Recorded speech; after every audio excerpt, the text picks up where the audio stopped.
Well, the results are out और BJP की अच्छी खासी बढ़त के बाद आपको क्या लगता है, ये अचानक पाया हुआ सक्सेस है या फिर लक बाय चांस? असल में ये एक लंबी जद्दोजहद का नतीजा है जिसमें अगर हम ध्यान से देखें तो रॉबर्ट ग्रीन के 48 लॉज ऑफ पावर के बहुत सारे प्रिंसिपल्स लगे हुए हैं। बीजेपी को मिली है ज़बरदस्त विक्ट्री, लेकिन आपके और मेरे लिए है ज़बरदस्त लेसन्स कि हम किस तरीके से लॉज ऑफ पावर का इस्तेमाल करके अपने आप को भी लॉन्ग गेम में सबसे आगे रख सकते हैं, पावर को अपने पास अट्रैक्ट कर सकते हैं। आज डिकोड करते हैं वो स्ट्रैटेजी जिसने बंगाल के पॉलिटिकल मैप को हमेशा के लिए बदल के रख दिया। नमस्कार, मैं मनोवैज्ञानिक डॉक्टर मयूरिका दास विश्वास और स्वागत है आपका योर सर्वाइवल मॉडल में। Chapter 1, the long game, master the art of timing and plan all the way to the end. BJP के पेशेंस की हमें दाद देनी पड़ेगी, जिस तरीके से उन्होंने धीरे धीरे सब्र रखते हुए लंबा गेम खेला है। वो कई बार प्रेसिडेंट्स रूल लगा सकते थे लेकिन लगाया नहीं। लेफ्ट का किला जैसे ही वेस्ट बंगाल में टूट गया, उसके बाद जो पॉलिटिकल वैक्यूम बन चुका था उसे बीजेपी ने भरने की पूरी कोशिश की, लेकिन ग्रास रूट लेवल से धीरे धीरे अपनी जगह बनाई। सिर्फ बंगाल के पृष्ठभूमि में ही नहीं, बंगालियों के दिमाग में भी। ये प्लान फेजेस में एग्जीक्यूट किया गया।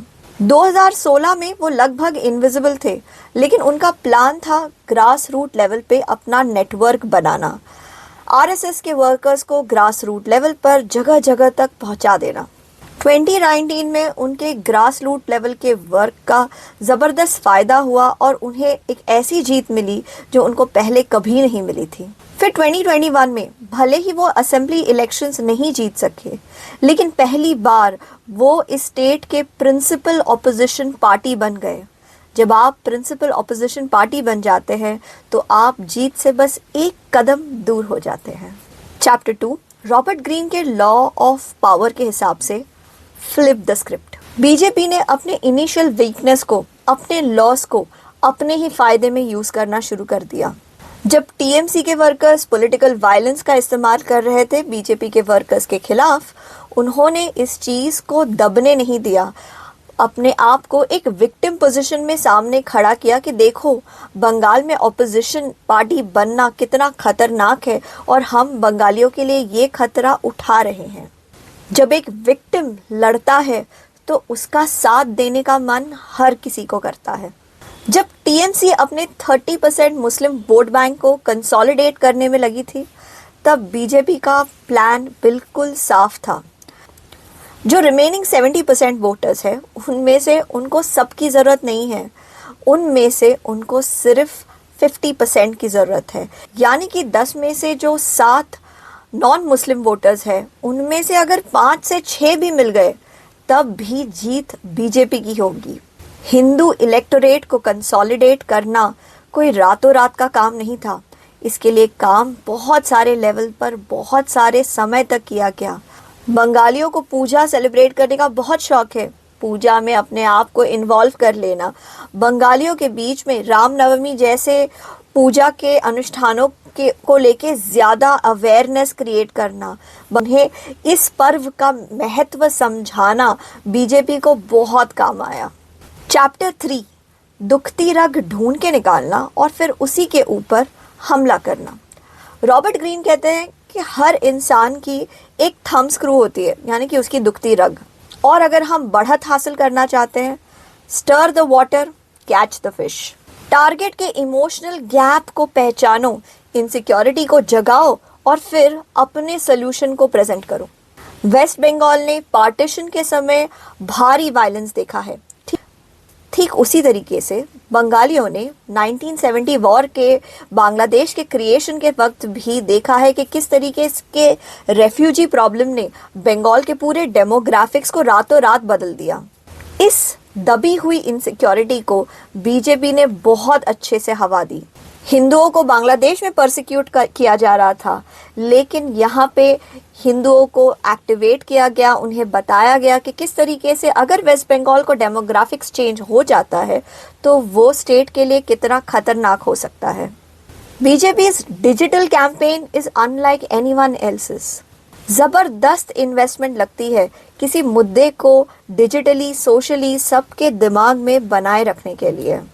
बंगाल फाइल्स जैसी फिल्मों ने बंगालियों को याद दिलाया कि किस तरीके से वायलेंस भयानक हो सकता है। उसका ग्राफिक डिपिक्शन बंगालियों को पूछने लगा कि क्या आप इस तरीके के डेमोग्राफिक चेंज के लिए तैयार हैं। Chapter 4, outsider to insider transition.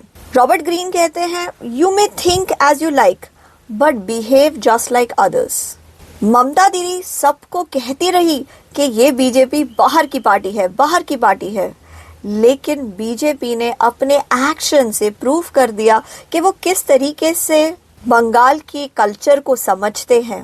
Prime minister का बंगाली में बात करना, बंगाली खाने को ट्राई करना, सारे बंगाल के महान मंदिरों में जाके दर्शन करना, ये तो सारी चीज़ें हैं जो इंडिकेट कर रही थी कि बीजेपी एक स्टेट की पार्टी है और सेंट्रल गवर्नमेंट इस स्टेट के महान कल्चर को बहुत रिस्पेक्ट करता है।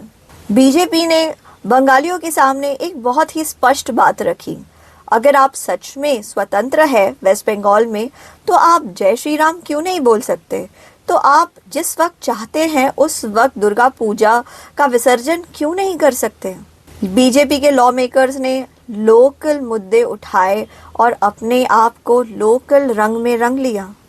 Chapter 5, work on the heart and the mind follows.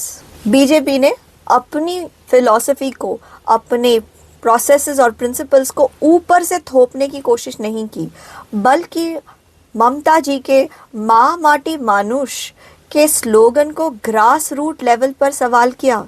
क्या आपकी माताएं और बहनें सच में सेफ है? क्या आपकी मिट्टी पर सच में आपका अधिकार है? क्या आप वो सिक्योरिटी रखते हैं जो आप एक मानुष होके, इंसान होके डिजर्व करते हैं? एसएससी रिक्रूटमेंट स्कैम, संदेश खाली का कंट्रोवर्सी और लोकल सिंडिकेट राज, इन मुद्दों को कॉन्स्टेंटली हवा दी गई और इन्हें कभी भी बुझने नहीं दिया। ईडी के लोग आते रहे, इसको उसको छोटे लेवल पर अरेस्ट करते रहे, बड़े लोगों को कभी हाथ नहीं दिया, लेकिन न्यूज़ क्रिएट करते रहे। वोटर के दिमाग में एंटी इनकम्बेंसी तैयार करने का प्रोसेस बीजेपी ने पिछले 1 महीने में या 1 साल में नहीं किया है, ये उनके पिछले 5 से 10 सालों का काम है। सो दोस्त, पॉलिटिक्स हो या रियल लाइफ, पावर कैसे काम करता है इसे समझना आपके ज़िंदगी का सबसे बड़ा गेम चेंजर हो सकता है। इसीलिए मैं स्टडी क्लोज के चैनल पे सिखा रही हूँ साइकोलॉजी ऑफ पावर, जहाँ रॉबर्ट ग्रीन से लेके चाणक्य ने साइकोलॉजिकली किस तरीके से हम पावर को पा सकते हैं उसे समझाया है, वो मैं आप तक लेकर आ रही हूँ। कोर्स का लिंक डिस्क्रिप्शन में है, प्लीज़ चेक इट आउट। अगर आपको ये स्ट्रेटेजिक ब्रेकडाउन पसंद आया है तो घंटी बजाना मत भूलना और कमेंट सेक्शन में याद से कहना, बोलो दुर्गा माई की जय।